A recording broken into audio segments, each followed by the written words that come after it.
మరి మనందరి తరపున చెల్లించుకుంటూ ఒక మంచి సంగతిని, ఇప్పటికే సమయం చాలా గడిచిపోయింది కనుక మరి కొన్ని నిమిషాల పాటు ఒక మంచి సంగతిని ఈరోజు మనం ఆలోచిద్దాం. దేవుని పిల్లరా,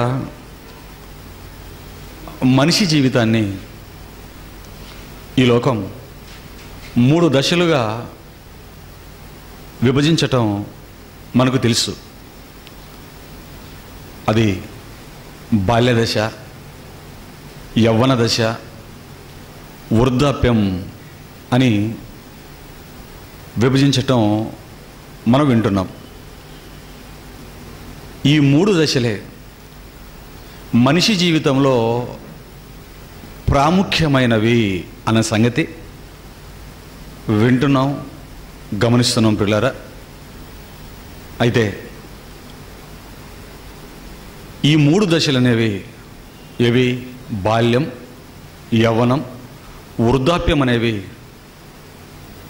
కేవలం ఒక్క మనిషికి మాత్రమే కాదు, కానీ దేవుడు కలగజేసినటువంటి ప్రకృతిలో చాలా వాటికి ఈ 3 దశలను ఉండటం, చాలా ప్రకృతిలో ఉన్న వస్తువులు ఈ 3 దశలను కలిగి ఉండటం మనం గమనించగలం. ఒక మనిషి జీవితం ఎలాగైతే బాల్యం, యవ్వనం, వృద్ధాప్యం గుండా ముగింపు దశకు ఎలాగైతే వెళ్ళిపోతుందో, ఈ ప్రకృతిలో ఉన్న వస్తువులను కూడా మనం ఆలోచించినప్పుడండి, ఈ ప్రకృతిలో ఉన్న ఒక జంతువుకు ఈ 3 దశలు ఉంటాయి. పక్షికి ఉంటుంది, చెట్టుకి, చేపకి, పురుగుకి, క్రిమి కీటకాలకి, ప్రతిదానికి మరి ఈ 3 దశలు అనేవి ఉండటం మనం గమనించగలం.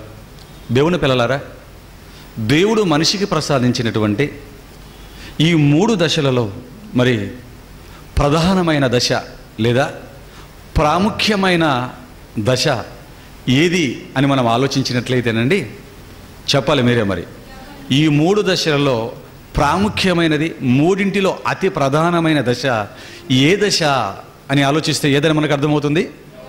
యవ్వన దశ. Very good. యవ్వన దశ అండి పిల్లరా. ఈ యవ్వన దశ పక్షికి, జంతువుకి, చెట్టుకి, చేపకి, వీటికి కూడా ఉండటం మనం గమనించగలం. చాలామందికి ఆలోచించకపోవటం వల్ల మరి ఈ సంగతి సరిగ్గా తెలియకపోవచ్చు. ఏంటి, చెట్టుకు యవ్వన దశ ఉందా అన్న సందేహం రావచ్చు. ఉందండి, చెట్టుకు కూడా యవ్వన దశ ఉంది. చెట్టుకు బాల్యదశ. చెట్టు జీవితంలో బాల్యదశ ఏది? అది మొలకగా ఉన్నప్పుడు ఒక చెట్టుకున్నటువంటి బాల్యదశ అది. మరి యవ్వన దశ ఎప్పుడుది? బలిష్టంగా పెరిగి కాయలు కాసే దశ ఒకటి ఉంటుంది, పళ్ళను అనుగ్రహించే దశ ఒకటి ఉంటుంది. పువ్వుల చెట్లయితే అందమైనటువంటి దాని పువ్వులని, దాని కాయలని, పండ్లని ఇచ్చే దశ ఒకటి ఉంటుంది, విరివిగా కాస్తూ ఉంటుందండి. దాన్నే ఒక చెట్టు జీవితంలో ఉన్నటువంటి లేదా ఒక చెట్టుకు అనుగ్రహింపబడినటువంటి యవ్వన దశ అని చెప్పాలి. మరి చెట్టుకున్న వృద్ధాప్యపు దశ ఏంటి? ఒక చెట్టు కూడా అండి యవ్వనంలో ఉన్నప్పుడు గట్టిగా ఉంటుంది. ఎంత గాలి వీచినా, తుఫానులు సంభవించినా, ఊర్లలో మరి ఇల్లులు కొట్టుకుని పోతున్నా నించొని ఉండగలిగే దశ యవ్వన దశ అండి. చాలా గట్టిగా బలంగా ఉంటుందండి. కానీ చెట్టు కూడా ఒకానొక కాలం గతించగానే అది మోడుబారిపోవటం, బలహీనంగా మారిపోవటం, ఏదైనా ఒక గాలి వచ్చినప్పుడు ఈజీగా పడిపోవటం, వీటన్నిటి గురించి కూడా మనం చూస్తుంటాం. కాయలు కాయకపోవటం, పళ్ళు కాయకపోవటం, కేవలం అలాగా మోడుబారిన చెట్టుగా మిగిలి ఉండటం, దీన్ని ఒక చెట్టు జీవితంలో ఉన్నటువంటి వృద్ధాప్యపు దశ అని చెప్పచ్చండి. దేవుని పిల్లలారా, అలాగే ఒక జంతువు జీవితంలో కూడా ఈ దశ ఉంటుందండి. జంతువు కూడా పుట్టినప్పుడు దానికి ఉండేది బాల్యదశ. ఏమండి, మరి మధ్యలో ఉన్నటువంటి యవ్వన దశలో బలిష్టంగా లావుగా పెరిగి చక్కగా వేటాడుకొని దానికి కావలసిన ఆహారాన్ని తనే సముపార్జించుకొని ఏమండి కావలసిన దానికంటే ఎక్కువ సంపాదించుకోగలిగిన శక్తి కలిగి ఉండేదే యవన దశ. అది కూడా ఒకానొక దశలో ఇంతగా వేటాడగలిగినటువంటి మరి జంతువు సహితం ఏమండి మరి అసలు పరిగెట్టలేని, వేటాడలేని, తన ఆహారాన్ని కూడా తాను సముపార్జించుకోలేని దశ ఒకటి ఉంది, అదే వృద్ధాప్యం. ఇదే పరిస్థితి ఒక పక్షిలో కనబడుతుంది, ఇదే పరిస్థితి ఒక చేప జీవితంలో కూడా కనబడుతుంది. ఆలోచించండి దేవుని పిల్లలారా, ఇదే పరిస్థితి ఎవరి జీవితంలో బాగా కనబడుతుందంటే మనిషి జీవితంలో కూడా మనం చాలా స్పష్టంగా ఈ దశను మనం చూడగలమండి. ఆలోచించండి దేవుని పిల్లలారా. ఏమండి ఈ ప్రపంచంలో ఉన్నటువంటి ఎవరైనా ఏ దశను కోరుకుంటారు, ఏ దశలో ఎక్కువ సంవత్సరాలు ఉండాలి అనుకుంటారు, దేని యందు ఇష్టపడతారు అంటే వృద్ధుల్ని ఎవరైనా ఇష్టపడతారండి? ముసలి ప్రాయంలోకి వెళ్ళిపోయి వెంట్రుకలన్నీ ఊడిపోయి, మగవాళ్ళకైతే పట్టబురు వచ్చేసి, ఆడవాళ్ళకైతే వెంట్రుకలు సరిగ్గా లేక ఆ చిన్ని చిన్ని జడలు వేసుకొని తెల్లగా అయిపోయి అంతా గొంతంతా కూడా ముడతలు పడిపోయి వంగిపోయినటువంటి వృద్ధులని కానీ వృద్ధాప్యాన్ని కానీ, మరి రోగాల పుట్టతో సమానం కదండి వృద్ధాప్యం అనగానే, వృద్ధాప్యపు దశను, ఈ వృద్ధ దశని ఎవరు ఇష్టపడరండి. అలాగని చిన్నపిల్ల దశలో కూడా అండి అందులో కూడా పెద్ద సంతోషం ఉండదు కాబట్టి దాని మీద కూడా పెద్దగా ఇష్టపడరండి. కానీ మనిషిలో ప్రతి ఒక్కరూ ఇష్టపడేది, కోరుకునేది ఏ దశను అని మనం ఆలోచిస్తే యవ్వన దశనే ప్రతి ఒక్కరూ కోరుకోవటం, ఇష్టపడటం మనం చూడగలం. ఆలోచించండి దేవుని పిల్లలారా, బాగా ఆలోచిస్తేనండి. ఏమండి ఒక రాజకీయ నాయకుడు కూడా ఎవరిని ఆకర్షించాలి అనుకుంటాడు, ఎవరిని తన పార్టీలో ఉంచుకోవాలి ఎక్కువగా అనుకుంటాడని మనం ఆలోచించినట్లయితేనండి, రాజకీయ నాయకులు కూడా, పొలిటీషియన్స్ యూత్ మీదనే ఎక్కువ కాన్సన్ట్రేషన్ చేస్తారు. యవ్వనస్తులనే ఎక్కువగా వారి పార్టీలోకి చేర్చుకోవటానికి, పార్టీ కార్యకర్తలుగా వారిని ఫాలోవర్స్గా చేసుకోవటానికి, యూత్ని ఎక్కువ ఆకర్షించటానికి యూత్కు సంబంధించిన ఆకర్షణీయమైన పథకాలు, క్రికెట్ బ్యాట్లు ఇవ్వటం, బాళ్ళు ఇవ్వటం, కిట్స్ ఇవ్వటం, ఇవన్నీ కూడా చేస్తుంటారండి. ఆలోచించండి దేవుని పిల్లలారా. అంతేకాదు విప్లవకారులను కూడా మీరు ఆలోచించినప్పుడు, విప్లవకారులు కూడా నక్సలైట్లు కానివ్వండి, ఉగ్రవాదులు కానివ్వండి, వీరు కూడా ఎవరిని టార్గెట్ చేసుకుంటారు అంటే ఒక నక్సలైట్స్ గురించి మనం ఆలోచించినట్లయితే నక్సలైట్స్ కూడా అండి యూత్ మీదనే తమ ఫోకస్ను పెడతారండి. యూత్నే తమ విప్లవ భావాలతో ఆకర్షించుకోవటానికి కళాశాలల్లో సహితం రాడికల్స్ అనేటువంటి ఒక యూత్ వింగ్ని ఏర్పాటు చేసుకోవడం, దాని ద్వారా చాలామందిని తమలోకి ఆకర్షించుకోవటానికి చాలా ఆలోచనలు కలిగి ఉండటం అనేది మనం గమనించగలం. అలాగే ఉగ్రవాదుల గురించి చూడండి, మీకు తెలుసు కసబ్ అనేవాడు మన భారతదేశంలోకి దాడి చేయటానికి వచ్చి గన్నుతో చాలామందిని చంపినప్పుడు ఆ కసబ్ అనేవాడి వయసు ఎంతంటే 17 years అండి. సుమారు 20 సంవత్సరాలు దాటేంత వరకు వాడిని భద్రపరిచిందండి భారతదేశం. ఆ తర్వాత ఉరి తీసింది. ఆలోచించండి దేవుని పిల్లలారా. అంటే యవ్వన బిడ్డల్ని ఉగ్రవాదులు కూడా మరి ఆకర్షించటం మనం గమనించవచ్చు. అంతేకాదు పిల్లలారా, అంతేకాదు ఒక ఎంప్లాయ్మెంట్ విషయంలో మనం ఆలోచించినా, ఏమండి ఒక గవర్నమెంట్ ప్రభుత్వం ఉందనుకోండి, ప్రభుత్వ ఆ పోస్టుల్లోకి ఏ వయసులో ఉన్న వారిని తీసుకోవటానికి ఇష్టపడతారండి? ఆ నోటిఫికేషన్లో ఏజ్ ఏ వయసుని మెన్షన్ చేస్తుంటారు? ఏమండి బాగా ఒక 20 నుంచి 20 సంవత్సరాలు లేదా 25, 26, 30 లోపే, 20 నుంచి 30 లోపు వయసులో ఉన్నటువంటి వారికే మరి విద్యార్హతతో పాటు మరి ఏజ్ను కూడా మెన్షన్ చేసి మరి సెలెక్ట్ చేసుకోవడం మనం చూస్తున్నాం. ఆర్మీలో అయితే టీనేజ్లోనే కావాలనేస్తారండి, 18కే తీసుకెళ్ళిపోతారు. పిల్లరా మీరు ఆలోచించండి. అంతేకాదు ప్రైవేటు సంస్థలను కూడా మీరు ఆలోచించినట్లయితే, ప్రైవేట్ సంస్థలు కూడా మన వారు ఎవరో డీమార్ట్లో, బిగ్ బజార్లో జాయిన్ అవ్వడానికి వెళ్తే వారు అన్నారట, ఏజ్ ఎంత అండి అన్నారు. 32 అనగానే లేదండి 20 నుంచి 30 లోపు ఉన్నటువంటి వ్యక్తులనే, ఆ స్త్రీ పురుషులు మాత్రమే మేము జాయిన్ చేసుకుంటామండి అన్నారట. ఆలోచించిన దేవుని పిల్లలారా. అంటే ఇటు గవర్నమెంట్ సంస్థలు కానివ్వండి, ఆర్మీ కానివ్వండి, సెంట్రల్ గవర్నమెంట్, ఇటు ప్రైవేటు సంస్థలు కానివ్వండి, మరి ఎందుకో యవ్వన బిడ్డల్నే తమ సంస్థల్లోకి మరి వర్క్ చేయటానికి తీసుకోవటం, ఇష్టపడటం మనం గమనించగలం. ఆలోచించండి దేవుని పిల్లలారా. ఇలా వారు వీరు అని కాకుండా అండి ప్రతి ఒక్కరూ దేవుని పిల్లలారా మీరు ఆలోచించండి. మరి సినిమాను తీస్తున్నటువంటి ఇండస్ట్రీ వారు కూడా, సినిమాను చూస్తున్నటువంటి డైరెక్టర్ల, నిర్మాతలు కూడా మరి ఎవరిని దృష్టిలో పెట్టుకొని సినిమాలకు రూపకల్పన చేస్తారండి? ఎక్కువగా యవ్వనస్తులను టార్గెట్ చేసి, యవ్వనస్తుల యొక్క మనోభావాలు లేదా యవ్వనస్తుల యొక్క ఆలోచనలను మనసులో పెట్టుకొని యవ్వనస్తులను ఎక్కువగా అట్రాక్ట్ చేసే ఫిల్మ్స్నే మరి వారు రూపకల్పన చేసి సమాజం మధ్యకు విడిచిపెట్టడం మనం గమనించగలం. ఆలోచించిన దేవుని పిల్లరా, అంటే వారు వీరు అని కాకుండా చిన్నవారు మొదలుకొని, అంటే సమాజాన్ని పాడు చేసే ఉగ్రవాదులు మొదలుకొని సమాజంలో ఉన్నటువంటి ప్రతి సంస్థలకి, వర్గాలకి, నాయకులకు సంబంధించిన ప్రతి ఒక్కరు కూడా ఏ దశను కోరుకుంటున్నారు అంటే యవ్వన ప్రాయంలో ఉన్నటువంటి వ్యక్తులనే, యవ్వన ప్రాయాన్ని కోరుకోవటం ఆలోచిస్తున్న మనకు ఈజీగా అర్థమవుతుంది. ఆలోచించిన దేవుని పిల్లలారా, ఏమండి, ఎందుకు ఇంతగా సమాజం యవ్వన ప్రాయాన్ని ఇష్టపడుతుంది? ఎందుకు యవ్వన ప్రాయాన్ని ఇంతగా ఇష్టపడుతుంది? ఆలోచించండి. అది బలంగా ఉండే ప్రాయం. ఏదైనా చేయటానికి శరీరము సహకరించే వయసు గనుక వారు ఏదైనా చేయగలరు. పట్టుదల ఎక్కువ, మొండితనం, గట్టితనం, ఇవన్నీ కూడా మరి ఉరకలెత్తే రక్తం, ఇవన్నీ ఉంటాయి కనుక దేనికైనా ఉద్రేకపడేటువంటి స్వభావం ఆ యవ్వన ప్రాయంలో ఉంటుంది కనుక పిల్లరా, దేనినైనా సాధించగలుగుతారు కనుక అందుకేనండి అందరూ కూడా యవ్వన ప్రాయాన్ని కోరుకోవటం మనం ఆలోచించగలుగుతున్నాం. పిల్లరా, మీరు ఆలోచించండి. ఏమండి, ఇంతమంది యవ్వన ప్రాయాన్ని కోరుకుంటున్నారు కదా, ఇంతమంది కోరుకుంటున్నారు కదా పిల్లరా, మరి దేవుడు కూడా మనిషి జీవితంలో కోరుకుంటున్నటువంటి దశ ఇది. బాల్యాన్ని కోరుకుంటున్నాడా? యవ్వనాన్ని కోరుకుంటున్నాడా? మరి వృద్ధాప్యాన్ని కోరుకుంటున్నాడా అని మనం ఆలోచించినట్లయితే దేవుని పిల్లలారా, ఆది కాండానికి వెళ్ళి ఆదామును దేవుడు తయారు చేసినటువంటి ఆ విధానాన్ని మనం చూడగలిగితేనండి, మరి ఆది కాండంలో దేవుడు ఆదామును తయారు చేసేటప్పుడు ఏ ప్రాయములో, ఏ వయస్సులో మట్టితో ఆకారాన్ని ఇచ్చాడని మనకు అర్థమవుతుంది. అక్కడ ఏ వయసులో ఉంటున్నప్పుడు ఆకారాన్ని ఇచ్చాడండి?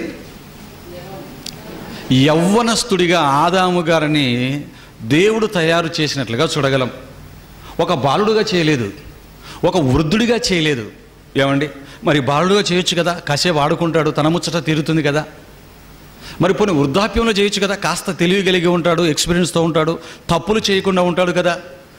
అటు బాల్య దశలో చేయక, ఇటు వృద్ధాప్యంలో చేయక, ఏ దశలో మనిషిని తయారు చేశాడండి దేవుడు? ప్రారంభంలో యవ్వనస్తుడిగా ఆదామును తయారు చేశాడు.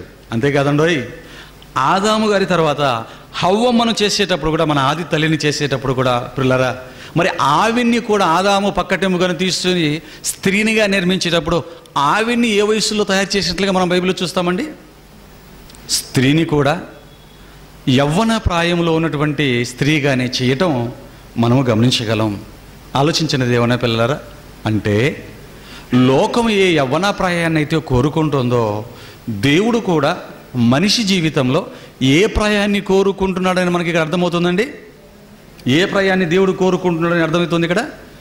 యవ్వన ప్రాయాన్ని కోరుకుంటున్నాడన్న సంగతి, యవ్వనస్తులే దేవుడికి కావాలని ఆలోచిస్తున్నాడన్న సంగతి ఏమండి బైబిల్ చదువుతున్నప్పుడు మనకు అర్థమవుతుంది.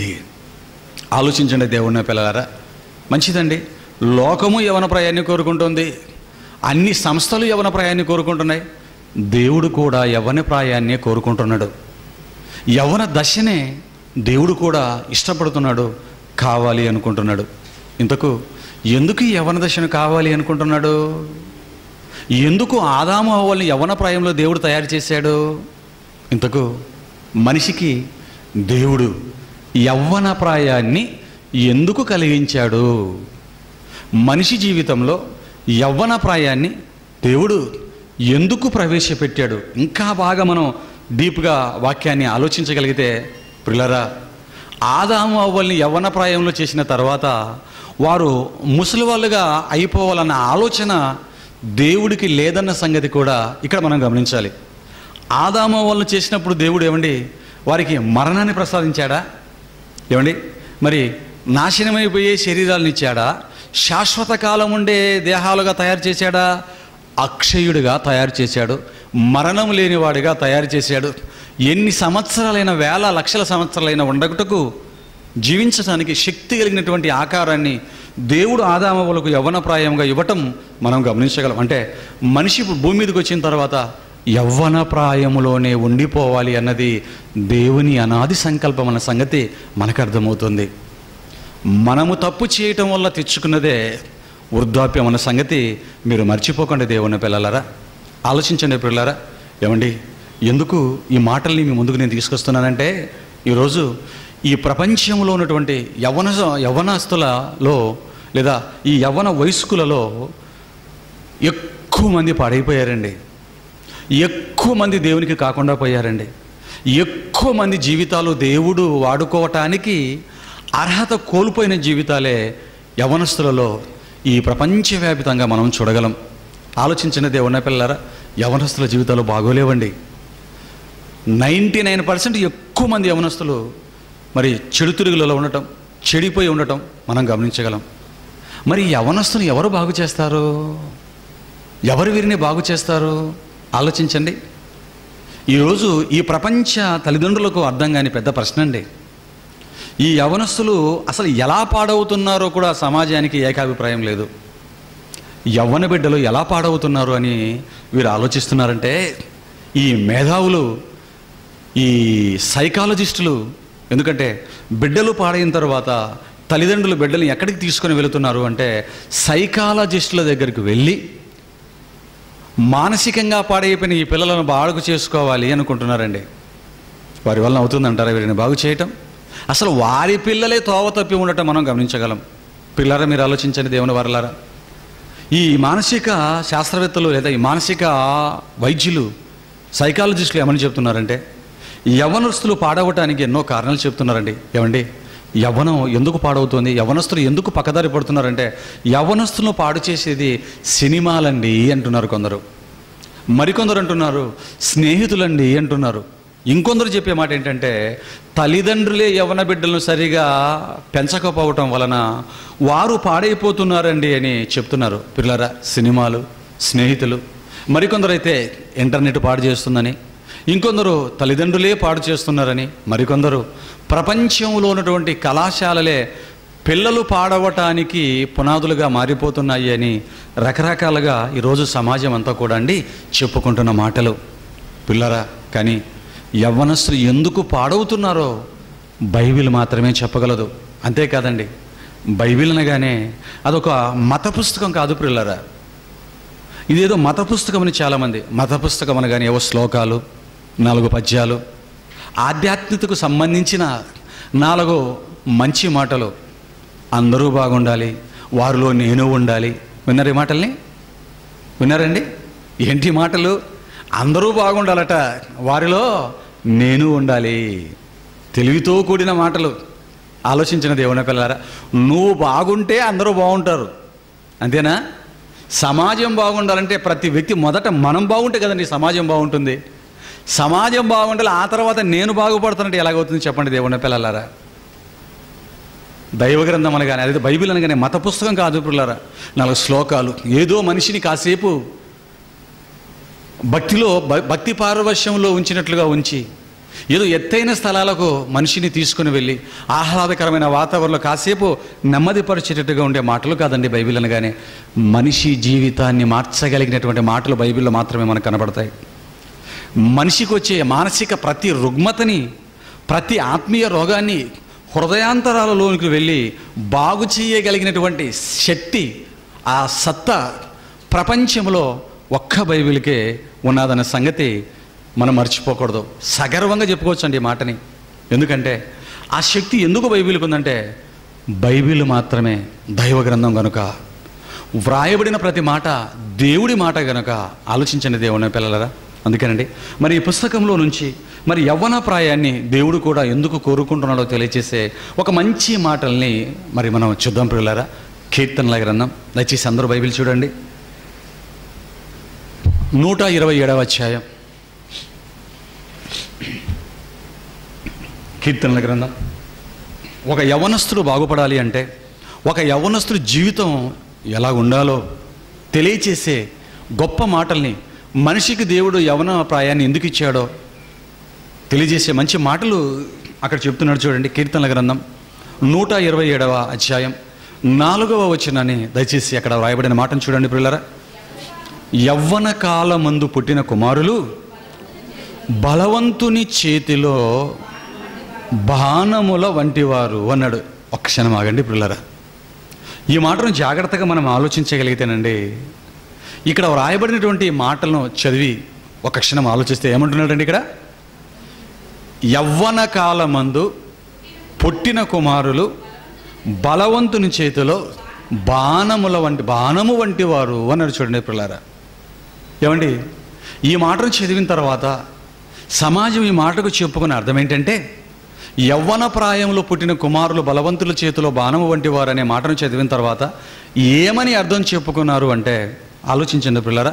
యవ్వన ప్రాయమందు పుట్టిన కుమారులు అనగానే అబ్బాయి యవ్వన ప్రాయంలో ఉంటుండగా, అమ్మాయి యవ్వన ప్రాయంలో ఉంటుండగా వారి ఇరువురికి పెళ్లి చేసినట్లయితే, ఈ యవ్వన ప్రాయంలో ఆ ఇరువురు దంపతులకు, యవ్వన ప్రాయంలో ఉన్న దంపతులకు పిల్లలు పుట్టినట్లయితే వారే రండి బలవంతుని చేతిలో బాణముల వంటి వారు అని చెప్పారు.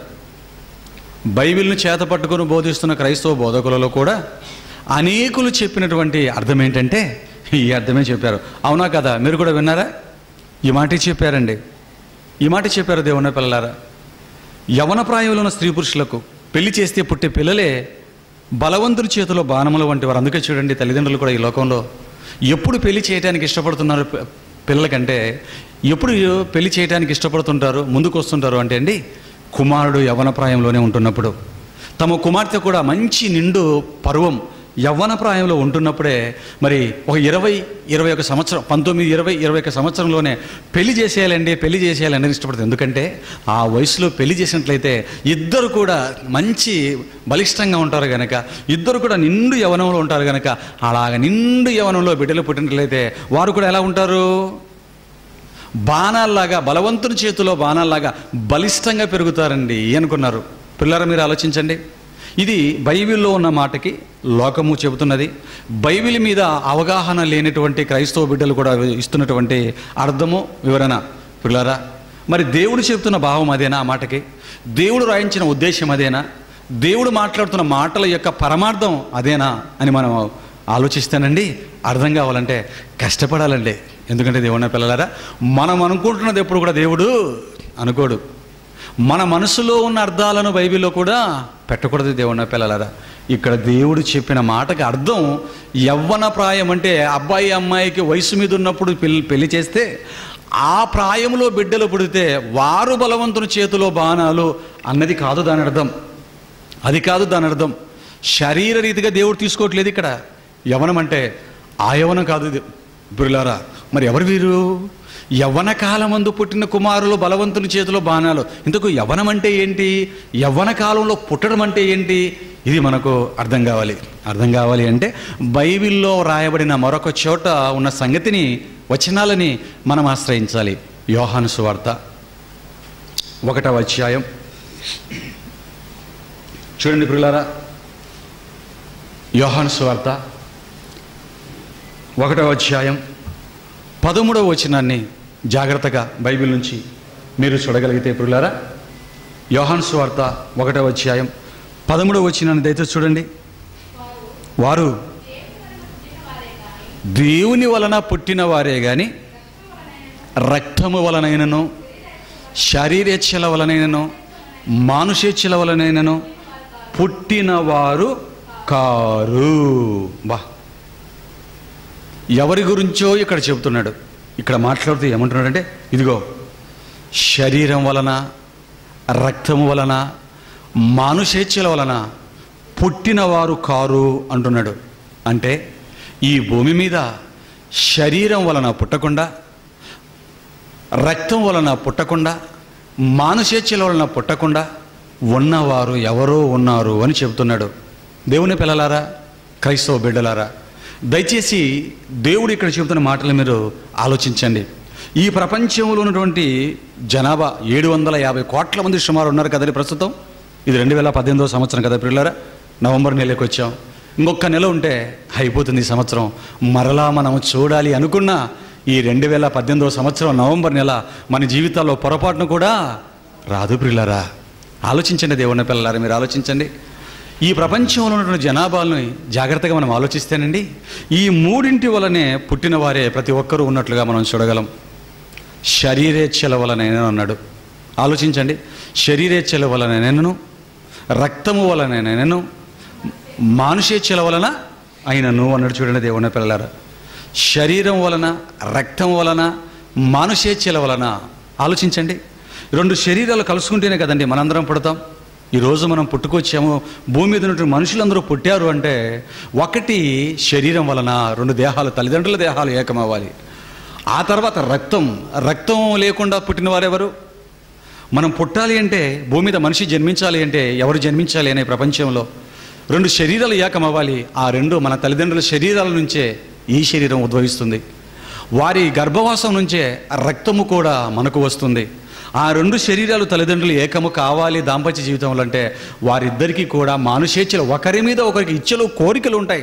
ఆలోచించండి, శరీరాలు కలవడం ద్వారానైనా, రక్తము ద్వారానైనా, పిల్లరా, శరీరేచ్ఛల వలన, మానుషేచ్ఛల వలనైనా ఒకరికొకరు ఇష్టపూర్వకంగా కలుసుకోవటం, పెళ్లి కాకపోయినా, తల్లిదండ్రులు అవ్వకపోయినా ఒకరి మీద ఒకరు ఇష్టం పడి శరీర విధంగా తప్పిదములు చేసి బిడ్డలు కన్నవారు కూడా ఉన్నారు. వీరే మానుషేచ్ఛల వలన పుట్టినవారు. పెళ్లిలవో ఒకరి మీద ఒకరికి ఇష్టముతో మరి కలుసుకొని బిడ్డలను కని చెత్తకుప్పల పాలు చేసిపోయిన వాళ్ళు కూడా ఉంటారు.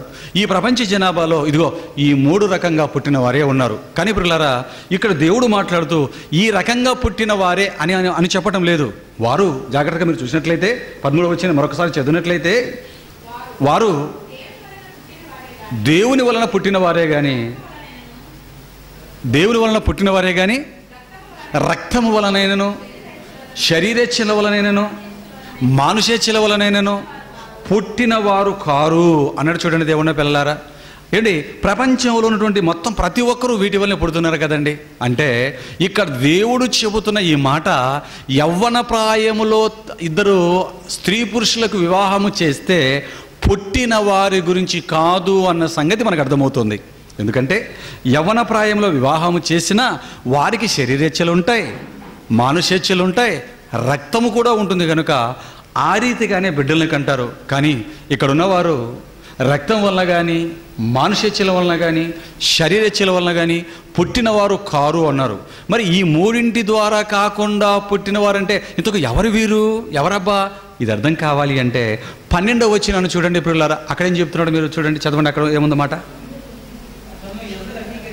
తనను ఎందరు అంగీకరించిరో వారందరికీ, అనగా తన నామమందు విశ్వాసం ఉంచిన వారికి దేవుని పిల్లలవుటకు ఆయన అధికారం అనుగ్రహించను. బా, అదండి సంగతి. ఎవరు వీళ్ళు? ఈ మూడు రీతిగా పుట్టిన వారు కారు అని ఎవరి గురించి చెప్తున్నాడు? తన్ను అంగీకరించిన వారి గురించి. అంటే యేసుక్రీస్తు ప్రభువుల వారిని ఎవరైతే అంగీకరిస్తారో వారి గురించి ఇక్కడ చెప్తున్నాడు పిల్లరా. శరీరాలలో ఉంటూ యేసుక్రీస్తుని ఎవరైతే అంగీకరిస్తారో వారి గురించి ఇక్కడ చెప్తున్నాడు. అందుకే తన్ను ఎందరు అంగీకరించారో వారందరూ, ఈ అంగీకరించిన వారందరూ దేవుని కుమారులు అగునట్లు అధికారం అనుగ్రహించను అన్నాడు. చూడండి దేవుని పిల్లారా, ఆలోచించండి. అంటే ఇప్పుడు మనం ఈ మాటల్ని బాగా మనసును పెట్టి ఆలోచించినట్లయితే కీర్తనల గ్రంథం 127వ అధ్యాయం 4వ వచనానికి రండి ఒకసారి. మరల అక్కడికి, యవ్వన కాలమందు పుట్టిన కుమారులు బలవంతుని చేతిలో బాణము వంటి వారు అని చెప్పినటువంటి ఈ మాట, ఇద్దరు స్త్రీ పురుషులు యవ్వనములో పెళ్లి చేసేస్తే, ఒకటి చేసేస్తే వారికి పుట్టిన పిల్లలు కాదు అని అర్థమవుతుంది. మరి ఎవరు వీరు? ఇదిగో రక్తం వలన కానీ, మానుషేచ్ఛల వలన కానీ, శరీరేచ్ఛల వలన కానీ కాక యేసుక్రీస్తు వారిని అంగీకరించి దేవునిలోకి యవ్వన ప్రాయములో వచ్చిన వారు అన్న సంగతి మనకు అర్థం కావాలి. అంటే ఎవరైతే యవ్వన ప్రాయంలో ఉంటుండగా యేసుక్రీస్తు వారిని అంగీకరించి క్రైస్తవులుగా మారతారో వారి గురించి వ్రాయబడిన మాట అని ఇక్కడ మనకు అర్థం కావాలి. ఆలోచించండి దేవుని పిల్లలారా, శరీర రీతిగా చెప్పబడిన మాట కాదు ఇది. శరీర రీతిగా చెప్పబడిన మాట కాదు. ఒకవేళ శరీర రీతిగానే చెప్పబడిన మాట అండి, ఇదేంటండి మీరు ఇలా మాట్లాడుతున్నారండి దేవసహాయం గారు అనుకో మీరు అన్నారు అనుకోండి. పిల్లరా, ఈరోజు ప్రపంచంలో ఉన్నటువంటి చాలామంది జంటల్లో వివాహాలు ఏ వయసులో చేసుకుంటున్నారండి? వృద్ధాప్యంలోకి వచ్చిన తర్వాత చేసుకుంటున్నారా? యవ్వన ప్రాయంలో ఉంటున్నా కానీ చేసుకుంటున్నారా? యవ్వన ప్రాయంలోనే కదండి పెళ్లి చేసుకుంటారు. అందరూ టీనేజ్లో చేసుకునే వాళ్ళు ఉన్నారు. ఏమండి, టీనేజ్లోనే తొందరపడి పెళ్లి చేసుకునే వాళ్ళు కూడా కనపడతారు కదండి ప్రపంచంలో. మరి ఎక్కువ పర్సెంట్ 90% ఎక్కువ మంది యవ్వన ప్రాయంలోనే చేసుకుంటున్నారు వివాహాలు. వారందరికీ కూడా ఎక్కువ మందికి బిడ్డలే పుడుతున్నారు. మరి అలా యవ్వన ప్రాయంలో పుట్టిన ప్రతి బిడ్డ బలవంతుడి చేతిలో బాణాలుగా ఉన్నారా? ఏమండి, లోకాధికారి అయిన సాతాను చేతిలో బాణాలుగా ఉన్నారా? ఎవరి చేతులు ఉన్నారు వాళ్ళందరూ కూడా? ఎందుకంటే పిల్లారా, యవ్వన ప్రాయమందు పుట్టిన కుమారులు బలవంతుడి చేతిలో బాణాలు వంటి వారు అంటే ఇక్కడ బాణం అంటున్నాడు కదండి. ఇంతకు ఆ బలవంతుడు ఎవరు? మనుషులు కాదండి, దేవుడు. బలవంతుడి చేతిలో బాణముల వంటి వారు అంటే బలవంతుడు దేవుడండి. ఆలోచించండి దేవుని పిల్లలారా. అంటే యవ్వన ప్రాయంలో పుట్టిన పిల్లలు, కుమారులు బలవంతుడైన దేవుడి చేతుల్లో ఎవరని చెప్తున్నాడు దేవుడు? బాణాలు అంటున్నాడు. చూడండి, ఈ యవన ప్రాయంలో ఉన్న స్త్రీ పురుషులకు పుట్టిన శారీరకంగా పుట్టిన పిల్లలు కారు పిల్లలారా. అలా పుట్టిన తరువాత క్రీస్తును యవ్వన ప్రాయంలో అంగీకరించిన వారు అంటే దేవుడు ఎవరి చేత తన అంబుల పొదను నింపుకోవాలి అని మనకు ఆజ్ఞాపిస్తున్నాడండి. యవ్వన ప్రాయంలో పుట్టిన వనకాలంలో పుట్టిన కుమారులు బలవంతుని చేతిలో బాణముల వంటి వారు. కిందికి రాగానే అంటాడు, వారితో తన అంబుల పొదని నింపుకొనివాడు ధన్యుడు. బలవంతుడైన దేవుడి చేతుల్లో బాణాలుగా, బలమైన బాణాలుగా ఇవ్వగలిగినటువంటి ఆ బాణాలతో ఏమండి తన అంబుల పొదిని నింపుకొనగలిగిన వాడు ధన్యుడు. అంటే మరి అలా నింపుకొనగలిగిన వాడు ఎవరన్నమాట? మనమేనండి, మనమే ప్రియులారా. మీరు ఆలోచించండి. అంటే ఒక వ్యక్తి యవ్వన ప్రాయంలో బాప్తిసం తీసుకున్నాడు అనుకోండి. యవ్వన ప్రాయంలో బాప్తిసం తీసుకున్నాడంటే ఆ వ్యక్తి ఎవరి కింద లెక్కింపబడతాడు? యవ్వన కాలమందు పుట్టిన కుమారుడు. ఒక పురుషుడు, ఒక స్త్రీ యవ్వన ప్రాయంలో బాప్తిసం తీసుకుంది అనుకోండి, ఆవిడెవరు? యవ్వన కాలమందు పుట్టిన కుమార్తె. ఆలోచించిన దేవుని పిల్లలారా. ఒక వ్యక్తి 60 సంవత్సరాల్లో బాప్తిసం తీసుకున్నాడు అనుకోండి, 60 సంవత్సరాల వయసులో బాప్తిసం తీసుకున్నాడు అనుకోండి, ఇతన్ని కూడా యవ్వన కాలంలో పుట్టిన కుమారుడు అని అనవచ్చా? కాదు. ఆ అర్హత తనకి లేదు. అయిపోయింది యవ్వన ప్రాయం అంతా కూడా. పిండేసుకున్నాడు యవ్వన ప్రాయం అంతా కూడా, పనికిరాందిగా చేసేసుకున్నాడు. ఇతని వల్ల ఎక్కువగా ఉపయోగాలేమీ ఉండవు దేవుని పిల్లలారా. మీరు ఆలోచించినందుకే యవ్వన కాలమందు పుట్టిన కుమారులు బలవంతుని చేతిలో బాణము వంటి వారు అంటే ఏంటో తెలుసా పిల్లలారా? మనం యవ్వన ప్రాయంలో ఉంటున్నప్పుడే బాప్తిస్వాలు పొందాలి. యవ్వన కాలంలో ఉంటున్నప్పుడే బాప్తిస్వాలు పొంది దేవుని పిల్లలుగా మార్చబడి, ఇదిగో అటువంటి వ్యక్తులతో మనం కూడా ఏం చేసుకోవాలంటే మన అంబుల పొదిని నింపుకోవాలి అన్నాడు. ఇంతకు అటు వారితో తన అంబుల పొదని నింపుకొనివాడు ధన్యుడు అన్నాడు. ఇంతకు ఎలా నింపుకోవాలి? ఎందుకంటే చాలామంది ఏమన్నారంటే, ఈ విషయం అర్థం కాక ఏమనుకున్నారంటే, ఏమండి మేము పుట్టు క్రైస్తవులం అండి అనుకున్న వాళ్ళు చాలామంది ఉన్నారు. క్రైస్తవుల్లో కనపడ్డారు మీకు ఎప్పుడైనా? ఇలాంటి వాళ్ళు బాగా తారసపడుతుంటాడు. నేను పుట్టుకతోనే మేము క్రైస్తవులం అండి అంటుంటారు. క్రైస్తవ్యం అనేది పుట్టుకతో వచ్చేదా? క్రైస్తవ్యం పుట్టుకతో వచ్చేది చెప్పండి దేవుని పిల్లలు. ప్రపంచంలో ఉన్నటువంటి ప్రతి వర్గంలో పుట్టుతున్న ప్రజలకి వారు ఏ మతంలో అయితే పుడుతున్నారో ఆ మతం పుట్టుకతోనే వారికి వస్తుంది. కానీ క్రైస్తవ్యంలో ఉన్నటువంటి పరిస్థితి ఏంటంటే, క్రిస్టియానిటీ అనేది, క్రైస్తవ్యం అనేది మతం కాదు ప్రియులారా, అదొక మార్గం. పుట్టుకతో ఎవరు క్రైస్తవులు అవ్వరండి. చాలామందికి అర్థం కాక, మా తాతగారండి బిషప్ గారండి, మా నాన్నగారండి పాస్టర్ అండి, చిన్నతనం నుంచి మా అమ్మ నాన్న క్రైస్తవులండి, మా నాన్న పేరేమో పేతురు, మా అమ్మ పేరేమో రూతమ్మ, ఇదిగో నేను కూడా చిన్నప్పుడే క్రైస్తవుడిగానే పుట్టానండి అంటుంటారు. పిల్లారా, క్రైస్తవం అనేది పుట్టుకతో వచ్చేదా, బుద్ధి వచ్చిన తర్వాత బాప్తిసం తీసుకుంటే వచ్చేదా? నువ్వు అంగీకరించితే క్రీస్తును వచ్చేదే నీకు క్రైస్తవ్యం. క్రిస్టియన్ క్రీస్తులో ఉన్నవాడు క్రైస్తవుడు తప్ప క్రైస్తవ తల్లిదండ్రులకు పుట్టినవాడు క్రైస్తవుడు కానే కాదనే సంగతి మనకు అర్థం కావాలి. చాలామందికి అర్థం కాలేదని క్రైస్తవులు ఇప్పటికీ. మేము చిన్నప్పుడే బాప్తిసం తీసుకున్నామండి, మేము చిన్నప్పుడే క్రైస్తవులం అండి అంటుంటాడు. చల్లదు పిల్లారా. మీరు ఆలోచించండి. ఇందుకు ఈ యవ్వనస్తుల్లో ప్రాయంలో పుట్టిన కుమారులు ఈ బలమైనటువంటి బాణాలతో తన అంబుల పొదిని నింపుకునేవాడు ధన్యుడు. అంటే ఎవరన్నమాట ఇతను? ఏమండి, బాప్తిసం తీసుకొని యవ్వన ప్రాయంలోనే పెళ్లి చేసుకొని బిడ్డల తర్వాత బిడ్డలను కనే వ్యక్తి గురించి ఇక్కడ మాట్లాడటం లేదు పిల్లరా. మరి ఎలాగ ఈ బలమైన బాణాలతో, ఈ బలవంతుడి చేతిలో బలమైన బాణాలతో అంబుల పొదిని నింపుకోవడం అంటే ఏంటి?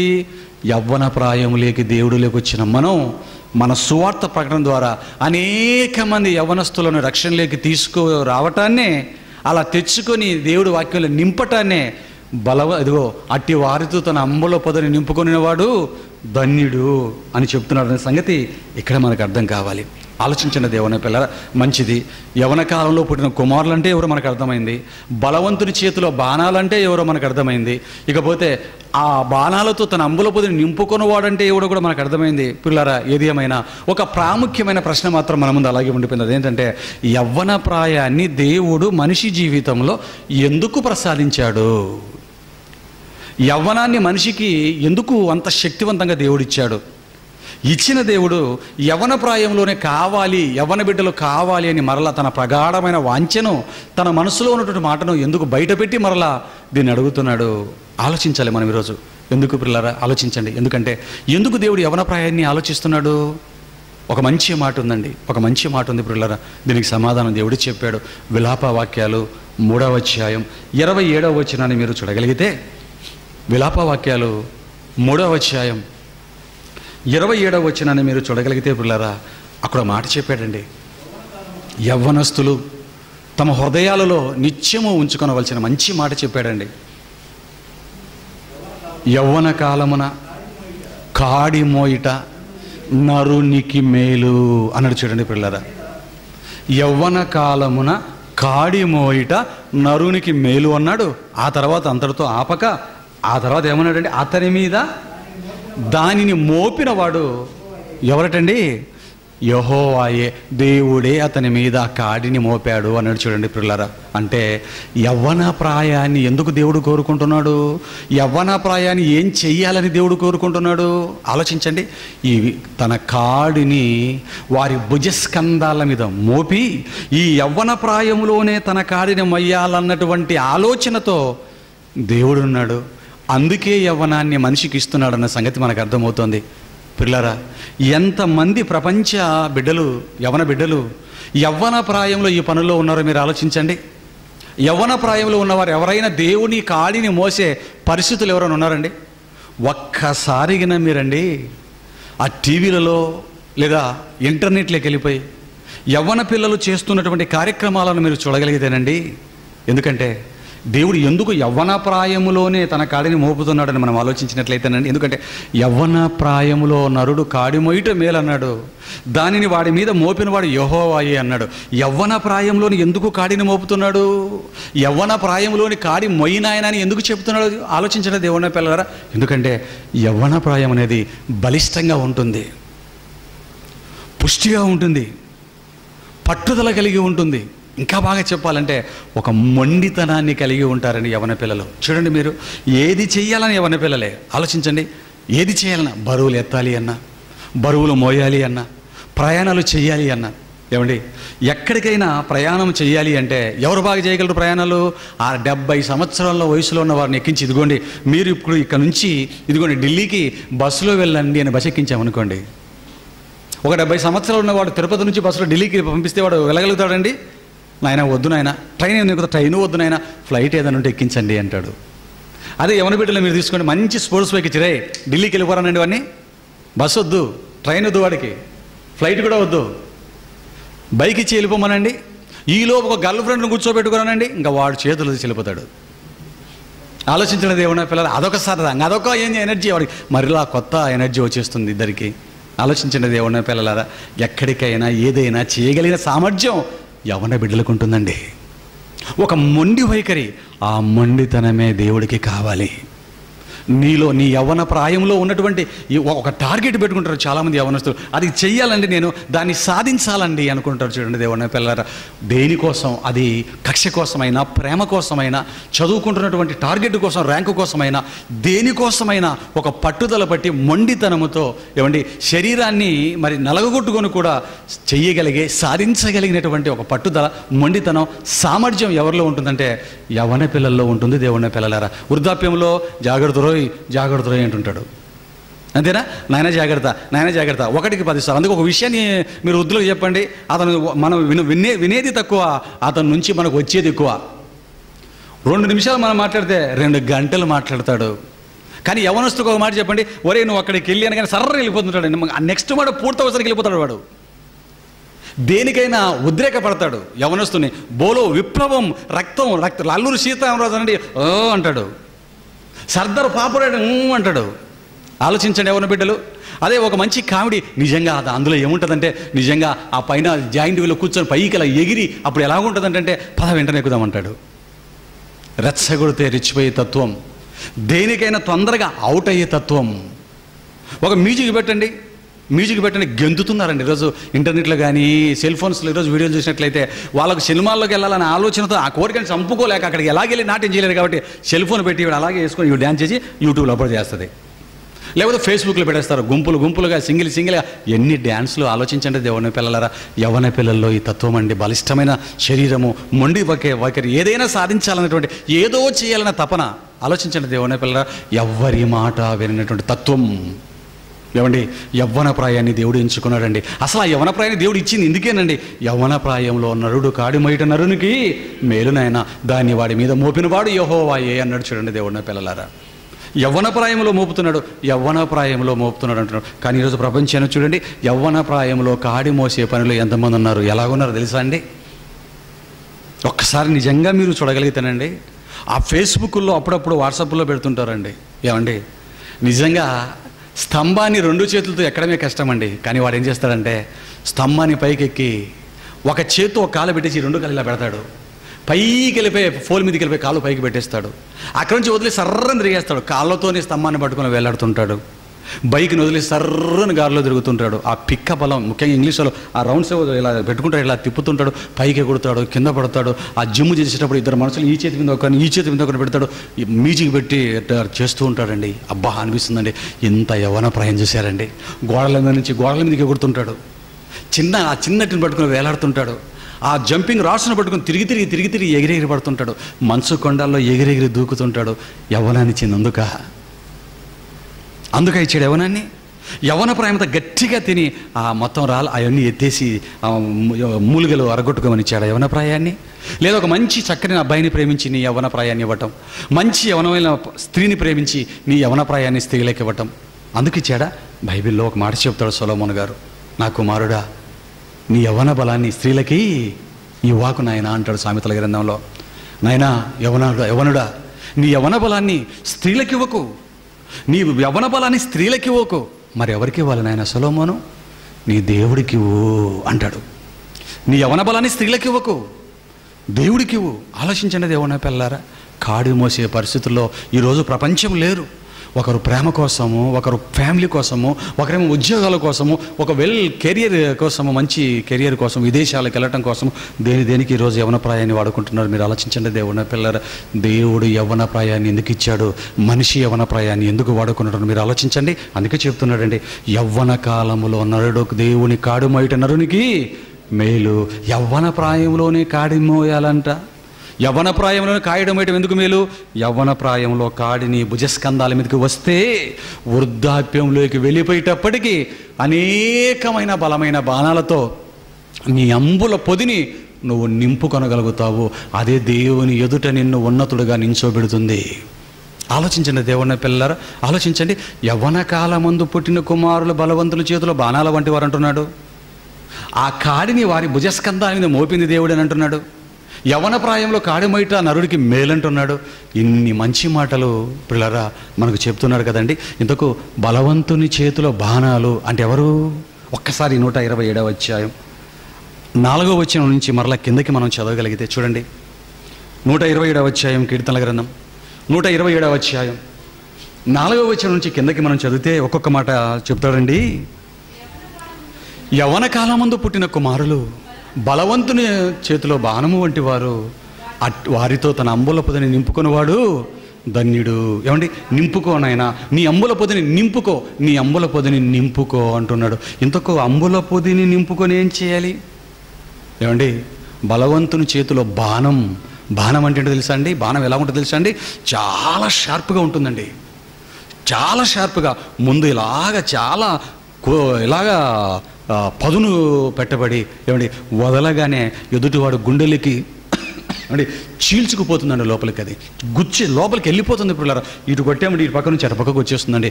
అంత బలమైనదే బాణం అండి. పిల్లరా మీరు ఆలోచించండి. ఈ బాణాలను ఉంచుకునేదాన్ని ఏమంటారండి? అంబుల పొది అంటాడంటే ఈ అంబుని ఆ పొదిలో ఉంచుకోవాలి అంటాడు. మీరు ఆలోచించండి, ఈ బాణ వెనకాల రాజుల కాలంలో వెనకాల డక్కు లాంటిది ఒకటి కట్టుకుంటాడండి. అందులోంచి బాణాలు ఇలా తీస్తుంటాడు, ఇలా అదండి అంబుల పొది అంటే. ఈ అంబుల పొదిని ఒక క్రైస్తవుడవుగా యవ్వన ప్రాయములో నువ్వు తిరిగి జన్మించి బాప్తిసం ద్వారా క్రీస్తులోకి వచ్చి ఇలా యవ్వన ప్రాయంలోకి వచ్చిన నీవు నీ జీవితం ముగిసిపోయే లోపు నువ్వేం చేయాలి అంటే నీ అంబుని, ఖాళీగా ఉన్నటువంటి నీ అంబుని ఇదిగో ప్రజల మధ్యకు వెళ్ళి వాక్యాన్ని ప్రకటించి బాణాలు వస్తాయి, తీసుకో. దాన్ని ఏం చేయాలి? నువ్వు షార్పు చెయ్యాలి. షార్పు నీ దగ్గరికి వచ్చినటువంటి యవ్వన ప్రాయములో నీ దగ్గరికి వచ్చినటువంటి ఈ బాణాన్ని నువ్వేం చేయాలి? దీన్ని షార్పు చేయి. దేవుడు షార్పు చెయ్యడు.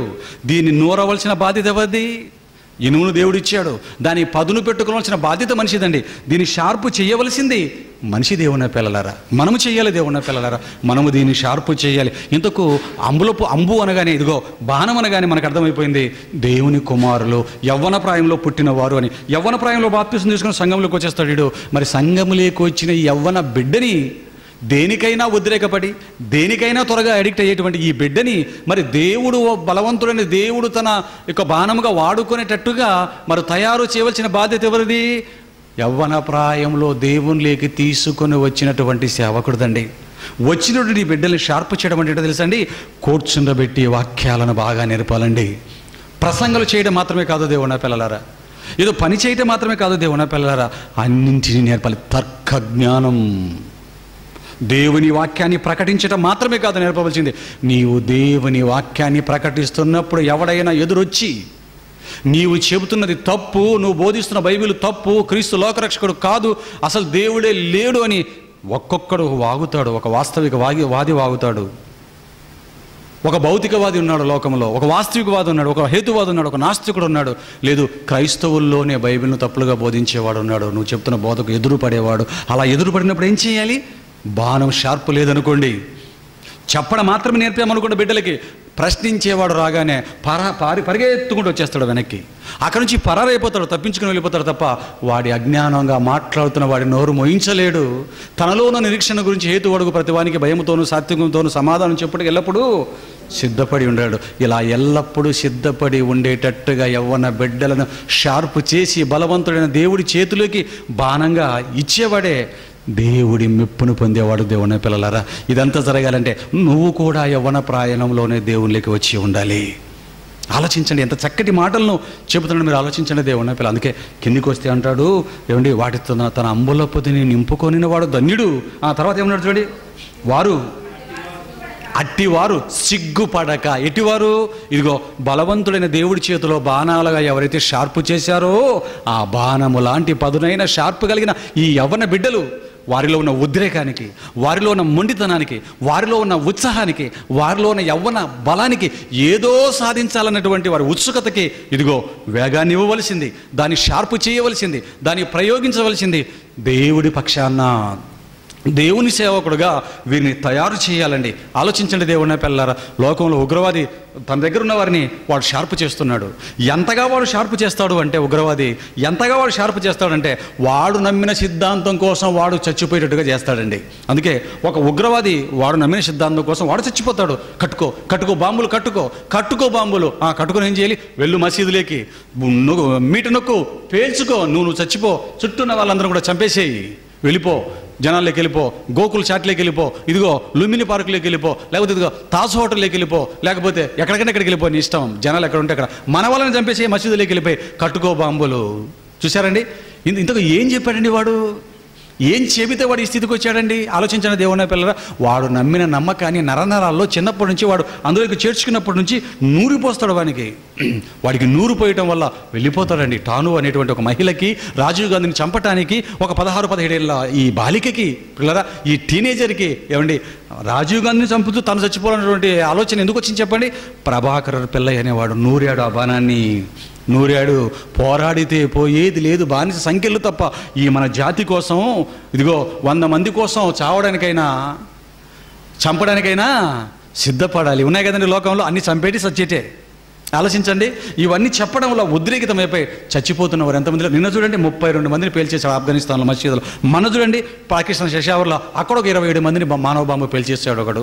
ఆలోచించిన దేవుని పిల్లరా, రోజు ఒక చోట యవ్వన పిల్లలు, ఎవరు చూసినా యవ్వన పిల్లలే. ముసలోడు వెళ్ళి వాడు పేల్చుకోడండి, అంతా యవ్వన పిల్లలే. ఒక ఉగ్రవాది ఎంత బాగా నూరుతున్నాడండి బాణాన్ని. వాడు నూరి దేనికోసం ఉపయోగిస్తున్నాడు?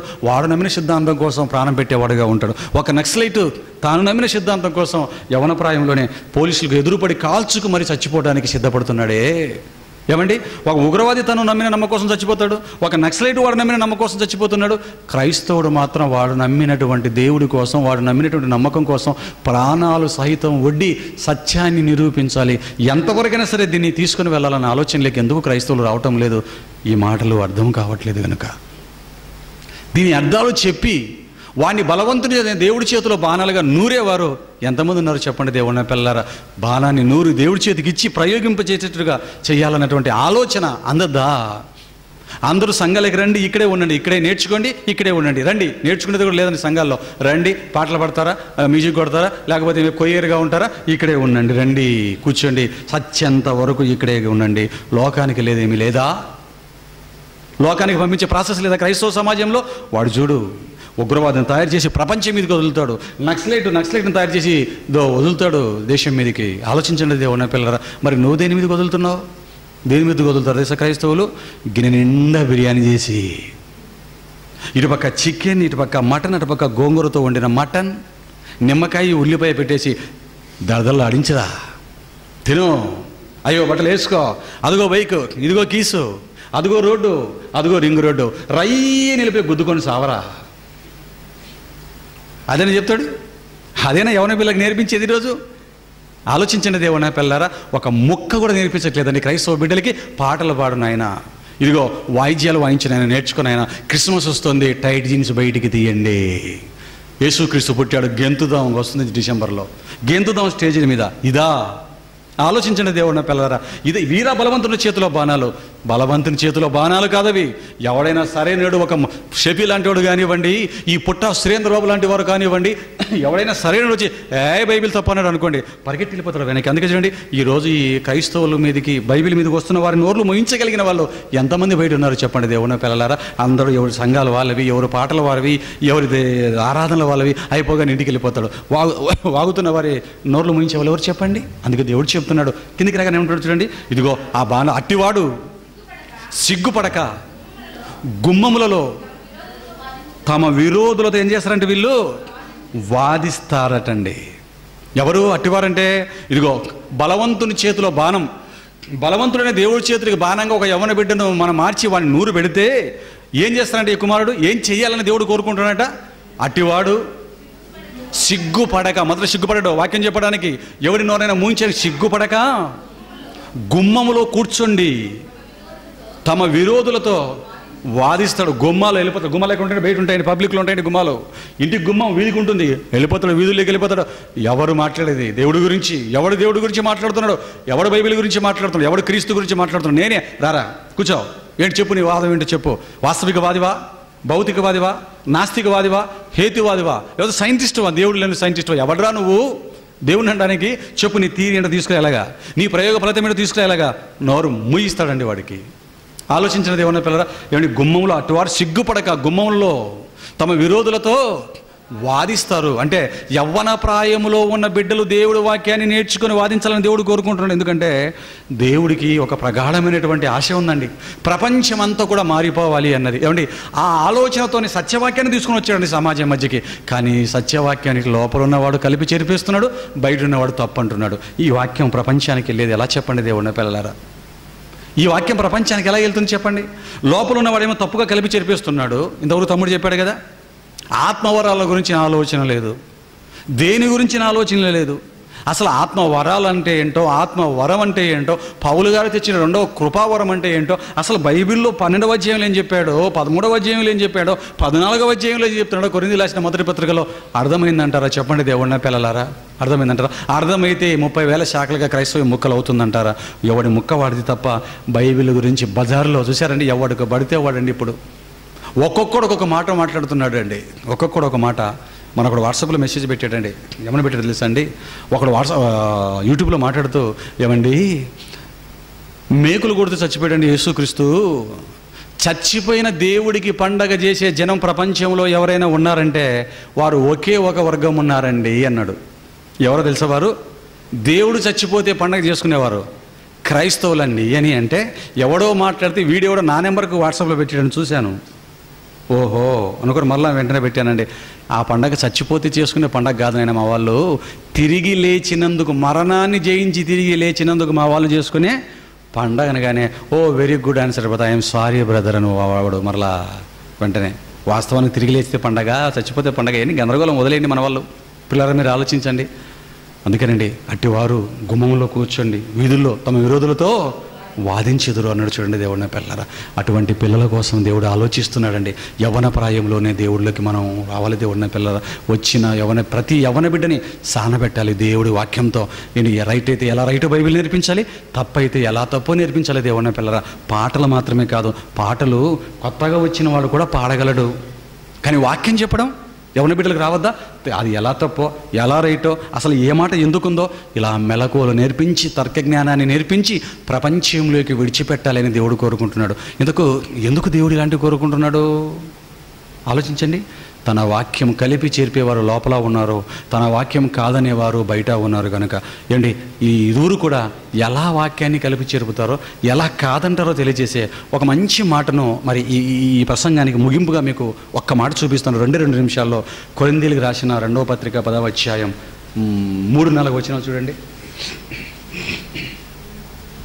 అపోస్తలుడైన పౌలు గారు కొరింథీయులకు రాసిన 2వ పత్రిక 10వ అధ్యాయం, కొరింథీయులకు రాసిన 2వ పత్రిక 10వ అధ్యాయం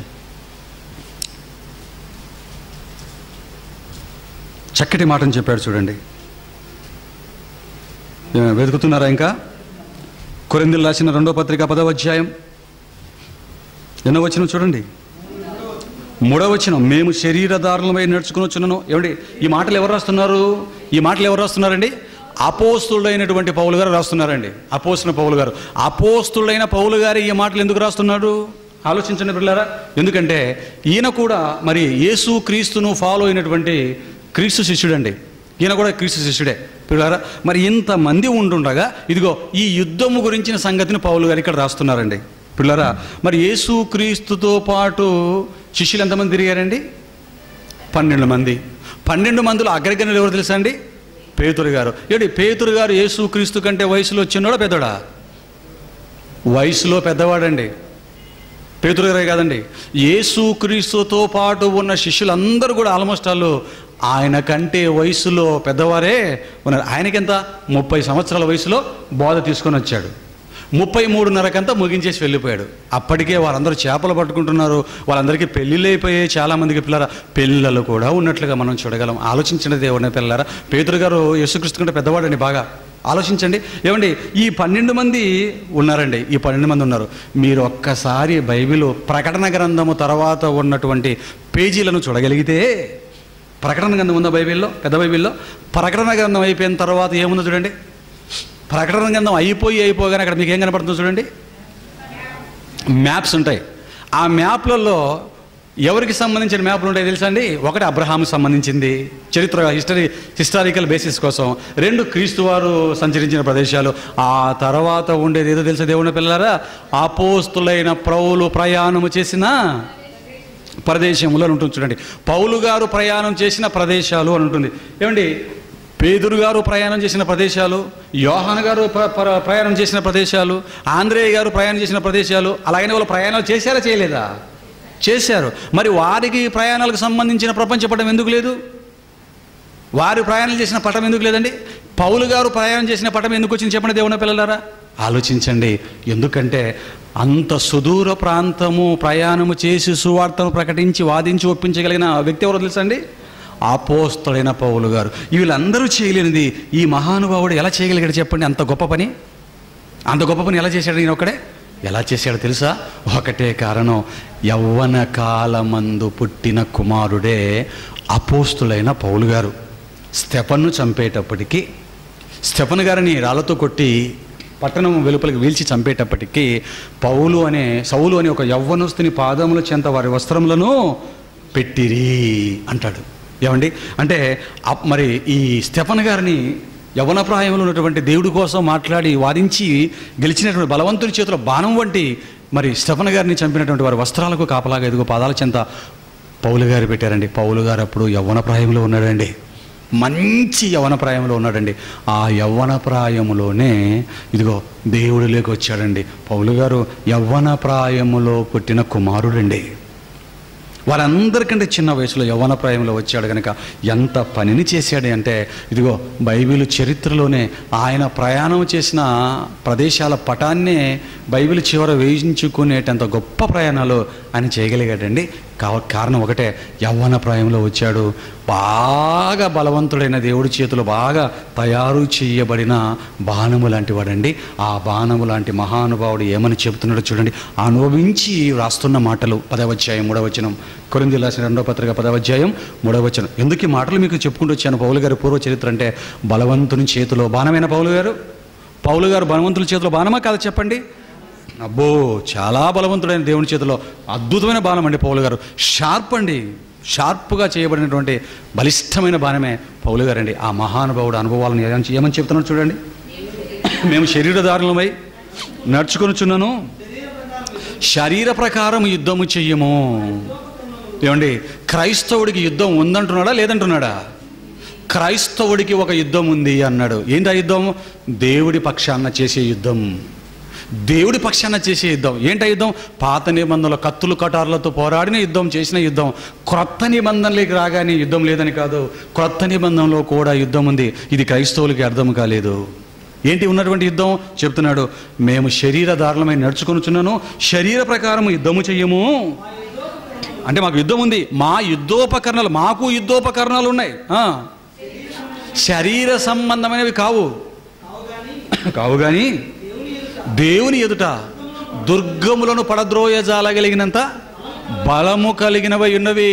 అంటే దేవుని ఎదుట దుర్గాలు కట్టిందటండి. దేవుని ఎదుట దుర్గాలు కట్టబడ్డాయి. ఎవరి దుర్గాలను కట్టింది? అపవాది ఏం చేశాడంటే దేవుడి ఎదుట మనుషులకి దేవుడికి సంబంధం లేకుండా దుర్గాలు కట్టేశాడు. అందుకే ఒకడు దేవుడు లేడంటాడు. ఈ దుర్గపు అవతలు ఉన్నవాడు కావునుక దుర్గ అటుపక్క దేవుడు ఉన్నాడు, మధ్యలో దుర్గం అంటే అసలు లోపల ఉన్న కోట కనిపించదండి. లోపల ఎవరున్నారో, ఎంత పెద్ద భవనాలు ఉన్నాయో, బయట ఉన్నవాడికి ఏం కనపడుతుంది చెప్పండి? దుర్గాలకు దుర్గాలే కట్టేశాడండి సాతాను గాడు. కట్టేసి లోపల ఉన్న దేవుడు కనిపించనివ్వకుండా బయట ఉన్న వీడికి అర్థం కాకుండా చేసి వీడిని ఇక్కడ తిప్పాడు, దేవుడిని అక్కడ పెట్టేశాడండి. అందుకేనండి ఈ దుర్గము బయట ఉన్నవాడు ఏమనుకుంటాడు తెలిస్తే దేవుడు కనిపించేసరికి దేవుడు లేడు అంటాడు, బైబిల్ దైవగ్రంథం కాదంటాడు, బైబిల్ తప్పు అంటాడు. అందుకే చెప్తున్నాడు, దేవుని ఎదురు దుర్గములను పడద్రోయజాలిగినంత శక్తి గలవై ఉన్నవి. ఆ దుర్గాలు ఏంటో చెప్తున్నాడు. మేము వితర్కములను, దేవుని గురించిన జ్ఞానమును అడ్డగించు ప్రతి ఆటంకమును పడద్రోసి, ప్రతి ఆలోచనను క్రీస్తుకు లోబడినట్లుగా చెరపట్టి, మీరు సంపూర్ణ విధేయతను కనపరిచినప్పుడు సమస్తమైన అవిధేయతకు ప్రతిదండన చెయ్య సిద్ధపడి ఉన్నాము. వితర్కములను, దేవుని గూర్చిన జ్ఞానం అడ్డగించు ప్రతి ఆటంకమును పడద్రోసి పెళ్ళగించేస్తామన్నాడు. చూడండి దేవుడు నా పిల్లలు, ఇంత గొప్ప మాటలు ఎవరు మాట్లాడిన గొప్ప మాటలు పౌలు గారు ఎందుకు మాట్లాడుతున్నాడు? పౌలు గారు ఎందుకు చెప్తున్నారు చెప్పండి దేవుని పిల్లరా? ఈ మాటలు మామూలు మాటలు కాదు దేవుని పిల్లరా. పేలిస్తే ఎంతగానైనా పేలగలిగినటువంటి అద్భుతమైనటువంటి సంగతులు దేవుని పిల్లరా. ఇదిగో మేమేం చేస్తామో తెలుసా? వితర్కములను, మా యుద్ధోపకరణాలతో మేము ఏం చేస్తామంటే ఇదిగో సాతాను కట్టినటువంటి ఆ దుర్గాలంటే చెప్తున్నాడు. సాతాను తన మందను తయారు చేసుకుంటుంది. తయారు చేసుకుని ఏముంటుంది తెలుసా? దేవుడు ఉన్నాడని కానీ దేవుడు లేడు అంటాడు. వితర్కి వచ్చేస్తాడు వాడు. దేవుని గురించిన జ్ఞానమును అడ్డగించు ప్రతి ఆటంకమును పడద్రోసి. చూశారండి, అంటే దేవుడి గురించిన జ్ఞానాన్ని అడ్డగించే, అంటే బైబిల్ జ్ఞానాన్ని అడ్డగించే, క్రీస్తుని కాదన్నా, బైబిల్ తప్పన్నా, దేవుడు లేడన్నా ఈ వితర్కవాదులని, దేవుని గురించిన జ్ఞానము తెలిపే మాటలని కాదనే వాడిని ఏం చేయాలంటున్నాడు? ఏం చేశాడటండి? పడద్రోసి ప్రతి ఆలోచనను క్రీస్తుకు లోబడినట్టుగా చెరపట్టడం అంటే ఎంట్రుకలు పట్టుకుని గుర్రం తిప్పేస్తా చూడండి. చెరపట్టడం అంటే ఏంటండి? రే దాన్ని చెరపట్టరా అంటే అక్కడికి వెళ్ళి అమ్మ నమస్కారం తల్లి, పదండి తల్లి, అదా చెరపట్టడం అంటే? దగ్గరికి వెళ్ళిపోయి అలా ఒక దెబ్బ ఇలా ఒక దెబ్బేసి చెరపట్టేశాను, అదా అండి చెరపట్టడం అంటే? అదా దేవుని పిల్లలారా, జుత్తు పట్టుకొని ఇలా ఎక్కడికే పోతాం, జుత్తు పట్టుకొని లాగల చేయమని చెప్పట్లేదండోయ్. మరలా మీరు ఇలాగ ఆలోచించారు, జుత్తు పట్టుకుని లాగేమన్నాడు అడవాలని చెప్పట్లేదు. ఎగ్జాంపుల్ చెప్తున్నప్పుడు దయచేసి అపార్థం చేసుకోకండి. చెరపట్టడం అంటే చూసాం కదండి, జుత్తు పట్టుకొని పట్టుకొని లాక్కొని వచ్చి పాదాల దగ్గర పడేసి ఇదిగో పట్టుకొచ్చేసాను, తెచ్చేసాను. ఆలోచించండి దేవుని పిల్లరా. అంటే దేవుడి గూర్చిన జ్ఞానాన్ని అడ్డగించి ఎవడినైనా దేవుడు ఏం చేయమంటున్నాడు? చెరపట్టి, పౌలు గారిని చెరపట్టేశాం మేము, పడద్రోసాం మేము. పౌలు కాలంలో బైబిల్కి వ్యతిరేకంగా మాట్లాడినవాడు ఒక్కడు లేడండి. పౌలు కాలంలో దేవుడి గురించి తప్పుడు మాటలు మాట్లాడి ఎవడు మాట్లాడినా తాట తీసేవాడండి పౌలు గారు. వాడి ఆలోచనను క్రీస్తుకు లోబడినట్టుగా చెరపట్టడం. ఆలోచించండి దేవుని పిల్లరా, ఎందుకు పౌలు గారు ఇంతగా చేయగలిగాడు అంతమంది ఉంటుండగా? ఎందుకంటే యవ్వన ప్రాయములో, యవ్వన కాలమందు పుట్టిన కుమారుడు, బలవంతుని చేతిలో ఒక బాణముగా దేవుడి చేతిలో వాడబడిన కుమారుడు అండి. అందుకనండి పౌలు అనే ఆ బాణాన్ని దేవుడు ఎలా ప్రయోగించాడంటే, ఇదిగో వాస్తవానికి ఆ బాణాన్ని ఏదో కాలంలో తీయాలి. ఏమండి, యుద్ధం చేసే వాళ్ళు కూడా ఆయుధాలండి వెనకాల డబ్బాలో పెట్టుకుంటాడండి. డబ్బాలో పెట్టుకుని చూసాం కదండి, పాత సినిమాలో చూసేవాడు అండి. అక్కడ ఏం చేస్తాడంటే వాడు ఏదో పామును పంపిస్తాడండి, ఈ అని వాడు బాణం వేయగానే పైనుంచి పాము బుస్ బుస్ అని కొడుతుంటాడు. ఇప్పుడు ఈడేం చేస్తాడు ఇక్కడ నుంచి? అప్పుడు వీడేం చేస్తాడండి? పాము రాగానే నీళ్ళని వేస్తాడా? అక్కడ పాము వేసాడు వాడు. ఆ పాము వచ్చి అందరి బస్ బస్ అని కొడుతుంటుంది. అప్పుడు ఈ ఎదురుగుండా వాడు వీడి బాణం తీసి వీడే బాణం వేస్తాడు. అప్పుడు దాన్ని నివారణ చేయాలంటే ఏమేస్తాడు? ఒకటి గ్రద్దనన్న వేస్తాడు, లేదా ముంగీసినన్న వేస్తాడు. ఎక్కువ గద్దన వేస్తాడు. గద్ద బాణం వేయగానే అది ఇలా ఉంటుంది, గద్దలాగా వెళ్ళిపోయి కసక్ కసక్ కనబడగానే రెండు కింద పడిపోతాయి. అమ్మయ్యా నిర్వీర్యం అయిపోయింది అంటాడు. ఆ తర్వాత అగ్ని పెట్ట పెట్ట పెట్ట అగ్ని బాణం వేస్తాడు. ఇటు పక్కన ఏమేస్తాడు? అప్పుడు పాము బాణం వేస్తాడా? నీరు, వాటర్ బస్ ఆగిపోయింది, పడిపోయింది. చూసారండి?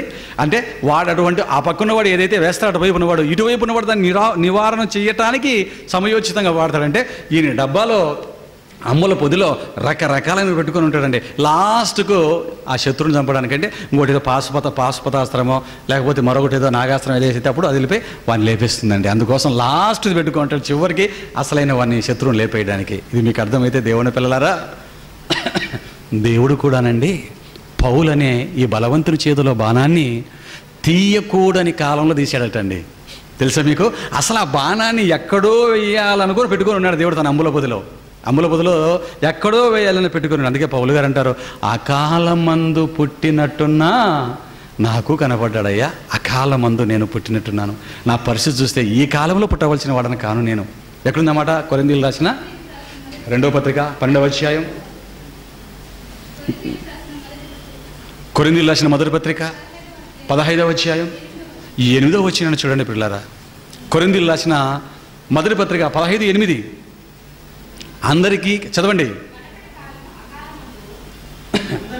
అందరికీ కడపట అకాలమందు పుట్టినట్టున్న నాకును నేను ఏ కాలంలో వచ్చాను? నేను ఏ కాలంలో రావాల్సిన కానీ ఏం చేశానంటే, మరి దేవుడు ఏ కాలంలోనూ రావాల్సిన నన్ను ఏం చేశాడు? ఆ కాలమందు కాస్త ముందుగానే బయటకు తీసేసాడు అన్నాడు. అంటే పౌలని ఈ బాణాన్ని ఏమండి ఎప్పుడో తీయవలసిందండి, అప్పుడు తీయవలసిన బాణం కాదు. కానీ పరిస్థితులు చూసేసరికి అపోస్తులు 12 మంది అయిపోయారు. అటు చూస్తే అన్ని జనులు ఎక్కువ ఉన్నారు, పెట్టేగిపోతున్నారు. ఇప్పుడు వారిని అణిచి క్రీస్తు పాదాల చెంత పడేయాలి అంటే ఇప్పుడు ఎవరిని బయటికి తీయాలన్నమాట? కాలంగానే కాలంలో తీశాడండి బాణాన్ని. అంటే అటు పక్క నుంచి వాడు నాగుపాము అనే బాణాన్ని వేయగానే ఆ నాగుపామును నాశనం చేయడమే కాకుండా శత్రువును కూడా గుండెల్లోకి దూరి వాడిని నేల పడవేసగలిగినటువంటి ఇదిగో బలమైనటువంటి బాణం ఎతికాడండి. ఎతికేసరికి బాణం రెడీగా ఉంది. ఈ బాణం ఇప్పుడు కదా వేయాలి, తర్వాత వేయాలి, కానీ అవసరం వచ్చింది, తీశాడండి. ఆ కాలం ముందు పుట్టినట్టు నాకును ఉన్నాడు. తీసి ప్రయోగించగానే శత్రువు గుండెల్లోకి గుణపంగా దూరిపోయిందండి. అందుకనండి పౌలు గారు పరిచయం చేస్తున్నంత కాలంలో రక్షణలోకి వచ్చినంత యూత్ ఆ తర్వాత కాలంలో మనకు సరిగ్గా కనపడరు పిల్లరా. పౌలు గారు పరిచర్యలో ఒక తిమోతు, ఒక తీతు, ఒక లూకా, ఒక యువదతు కుప్పలు యవన పిల్లలు, ఆడపిల్లలు, మగపిల్లలు మందలుగా వేల సంఖ్యలో వచ్చేసి లక్షల సంఖ్యలో వచ్చేసారండి ఆయన సువార్త సేవలు. ఎందుకంటే బలవంతుని చేతిలో బాణం గనక, దేవుడి వాక్యం బాగా తెలుసు గనక. ఆలోచించండి దేవుని పిల్లలారా, ప్రతి మనిషికి దేవుడు యవ్వనాన్ని ఇస్తున్నది ఎందుకో తెలుసా అండి? ఇదిగో ఆయన చేతుల్లో బలమైనటువంటి బాణాలుగా మనం ఉపయోగపడాలి అని వాక్యం ప్రకటించడమే కాదు దేవుని పిల్లలారా, దేవుని జ్ఞానాన్ని అడ్డగించు ప్రతి ఆటంకాన్ని పడద్రోయగలగాలి. అటుపక్క వాడు ఎంతటి వాడన్నా కానివ్వండి. అలాంటి దేవుడు గూర్చిన జ్ఞానాన్ని అడ్డగించే ఒక బలమైనటువంటి సాతాను బాణాన్ని ఇదిగో ఈ వారంలో మనం కూలదోయటానికి రంగం సిద్ధం చేశాం. ఎంతమంది చూసారు ఆ వీడియోని? ఎంతమంది చూశారండి? ఎంతమంది చూశారు? అంటే మిగతా వాళ్ళంతా పట్టించుకోలేదా? ఆలోచించండి. దేవుని వెబ్సైట్ చూడండి అర్రా. చేశామండి. పుట్టా సురేంద్రబాబు గారు అని ఒక పెద్ద ఆయన, హేతువాది, 70 సంవత్సరాల సుమారు 40 ఏళ్ళ సత్యాన్వేషణ మండలి, దేవుడు లేడు అన్నాడండి. లాస్ట్ వీక్ మాట్లాడా, దానికి సరైన బాణం వేశా. మరలా ఇప్పుడేమో ఇదిగో బైబిల్ తప్పు అన్నాడు. ఎదుర్కొన్నామండి పిల్లారా. కాబట్టి మంచి డిబేట్ అతి త్వరలో మరి జరగబోతుంది. ఏమండి, అతి కొద్ది కాలంలోనే క్రీస్తు జ్ఞానాన్ని అడ్డగించి ఈ ఆటంకాన్ని కూకటి వేళ్లతో మన బియ్యారం ఎలా పెకలించి వేస్తుందో మీరు చూద్దరు. కానీ పిల్లారా, అందుకేనండి యవ్వనాన్ని ఇచ్చాడు. బైబిల్ నేర్చుకోవాలి దేవుని పిల్లలారా. బైబిల్ అనే ఈ మహాజ్ఞాన గ్రంథాన్ని పట్టుకొని బట్ట కోసము, చదువు కోసము, తిండి కోసము, రోగం కోసము, పిల్లల కోసము, పెళ్ళిళ్ళ కోసము, ఇళ్ళ కోసము, చిన్ని వాటి కోసం కాదు పిల్లారా. ఈ ఖడ్గాన్ని, రెండంచెల ఖడ్గాన్ని ఎత్తామంటే, ఖడ్గం బయటికి తీసామంటే శత్రు శిబిరంలో మృత్యువేరి మోగాలి దేవుని పిల్లలారా. శత్రు శిబిరంలో మృత్యువేరి మోగాలి. ఆ బేరి ఎలాగుంటుందో ఇదిగో అతి త్వరలో మనం కూడా చూద్దాం పిల్లారా. బిఆర్ఎం తరపున క్రీస్తుని జ్ఞానాన్ని అడ్డగించే ప్రతి ఆటంకాన్ని తెగించి మనం ముందుకు దుమికాం దేవుని పిల్లరా. అందరూ కూడా ప్రార్థనలో పెట్టండి. అందుకోసం యవ్వనాన్ని ఇచ్చాడు. వాక్యం ప్రకటించడమే కాదు, అడ్డగించే ప్రతి ఆటంకాన్ని, వితర్కాలని పెళ్ళగించి వేయగలిగినటువంటి సామర్థ్యం కావాలి మనకి. అందుకనండి ప్రతి వ్యక్తి జీవితంలో దేవుడు యవన ప్రాయం నుంచి, నాయన ఇదిగో నీ భుజస్కంధాల మీద కాడి మొయ్యి యవన ప్రాయం స్టార్ట్ చేయి. ముసలివాడు అయిపోయే లోపు ఇలా నువ్వు వెనక్కి చూసుకుంటే కుప్పలు కుప్పలుగా ఉండాలి బలమైన బాణాలు. నీ అంబల పొది నిండా ఇదిగో బలమైన బాణాలే ఉండాలి. నా అవసరానికి బాణం ఇవ్వు. అదో లేచాడు, అక్కడ ఒకరు లేచాడు, ఇదో ఇవ్వు బాణం, ఇస్తాడండి. అంతే. ఎవరు ఆ బాణం? ఆ బాణాన్ని నిర్వీర్యం చేయగలిగిన బాణం ఎవరు? ఇవ్వు, తీసుకో బాణాన్ని. దేవుడికి ఇచ్చామనుకోండి, ఆ బాణాన్ని దేవుడు వాడుకుంటాడు. దేవుడు నా పిల్లరా. అందుకేనండి యవ్వనాన్ని ఇచ్చాడు. అందుకేనండి యవ్వన ప్రాయంలోనే ఆదాముని చేశాడు. అందుకేనండి యవ్వన ప్రాయంలో అవ్వని చేశాడు. అందుకేనండి యవ్వనస్తులైన ప్రతి ఒక్కరిని చేశాడు. అందుకే పౌలుని చేశాడు, పౌలును వాడుకున్నాడు. ఇదిగో యవ్వన బిడ్డవుగా యవ్వన ప్రాయంలోనే మారు మనసు పొంది క్రీస్తును స్వీకరించి బాప్తిస్వాన్ని పొంది క్రీస్తు పాదాల చెంతకు వస్తే ఏమండి మిమ్మల్ని తయారు చేయగలిగినటువంటి బిఆర్ఎం లాంటి సంస్థని మీ కళ్ళ ముందు పెట్టాడు. దేవుడిన పిల్లలరా, రెడీ అవ్వాలి. యవ్వన ప్రాయంలోనే రెడీ అవ్వాలి దేవుడిన పిల్లలరా. అందుకోసమే దేవుడు యవ్వన ప్రాయాన్ని మనిషికి ప్రసాదించాడు. అందుకే అలా ఇచ్చాడు కనుకే ఆ మాట రాశాడు. యవ్వన కాలం అందు పుట్టిన కుమారుల బలవంతుని చేతిలో బాణములు వంటి వారు రక్తం వలనైనను, శరీరేచ్ఛల వలనను, మానుషేచ్ఛల వలనను పుట్టినవారు కారు. మరి ఎలా పుట్టారు? నీటి ద్వారాను ఆత్మ ద్వారాను పుట్టి, నీటి మూలముగా ఆత్మ మూలముగా పుట్టినవారు వీరు. తల్లిదండ్రుల కలయికతో శరీరేచ్ఛలతో అందరూ పుడతారు, కానీ నీటి మూలకంగా ఆత్మ మూలముగా పుట్టినవారు ఇదిగో నా పిల్లలు బలవంతుని చేతుల వారు బాణాలు అన్నాడు. అటు ఉన్నతమైన బాణపు దశ, బలవంతుడైన దేవుడి చేతిలో బాణముగా మారగలిగిన స్త్రీగా, పురుషులుగా మరి మనందరం కూడా ఉండాలని మనస్ఫూర్తిగా కోరుకుంటూ దేవుడి పక్షాన్ని మాటలు ముగిస్తున్నాను. కళ్ళు మూసుకొని ప్రార్థన చేద్దాం. తండ్రి, పరిశుద్ధమైన మీ నామానికి కృతజ్ఞతాస్తులు చెల్లించుకొనొచ్చు. ఈ మీరు ఇచ్చినటువంటి ఆదివారపు వేళ కొన్ని మాటలు మీ పిల్లల ఆత్మీయ జీవితాలను బలపరచడానికి, యవ్వన ప్రాయాన్ని మీరు ఎందుకు ఇచ్చారో తెలియచేయడానికి చెప్పిన మాటలను సంఘం యొక్క వినికిడిలో మీ పాదాల చెంత విన్న మీ పిల్లల హృదయాలలో కార్యము చేయటానికి, క్రియ చేయటానికి, యవన బిడ్డలుగా యవన ప్రాయంలోనే మారి బలవంతుడైన మీ చేతిలో బాణాలుగా ఉపయోగపడటానికి నిశ్చయించుకునే మంచి ఆలోచనలు, అభిప్రాయాలు యవన ప్రాయంలో ఉన్న బిడ్డలకి ఇవ్వండి.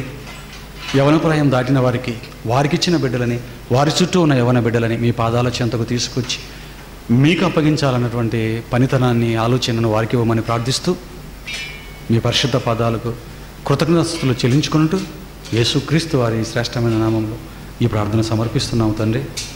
ఆమేన్.